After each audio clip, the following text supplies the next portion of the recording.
Today we break DRM on purpose. That sounds dangerous. Controlled breakage is safe. We'll create 2 failures and learn their shapes. One network failure and one decrypt failure? Exactly. Once you know which stage failed, the fix becomes much more obvious. A red DRM error does not tell me enough. Right. Playback failed is only the symptom. So we need to ask where it failed. Exactly. Did the app send a license request? Did the server respond? Did the CDM accept the response? Did decryption start? What are the 2 failures we'll compare? First, a bad Widevine license URL. The request cannot return a usable license. That is a network or license server problem. Correct. Second, a bad clear key value. The app has a key, but it is the wrong key. So that one gets farther in the flow, then fails during decryption. Exactly. Different failure class, different fix. So I don't need to type the broken URLs manually? Correct. Each page has an error hunt section. ClearKey has a button for broken key, and Widevine has a button for bad license URL. Exactly. The button switches the route, reloads the player logic, and shows the failure immediately. And the back button returns the page to normal playback. Right. Controlled failure, controlled recovery.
The clear key button switches into broken key mode, and the player fails later.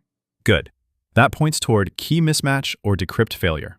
The Widevine button switches to a bad license URL, and the network tab shows the failed request.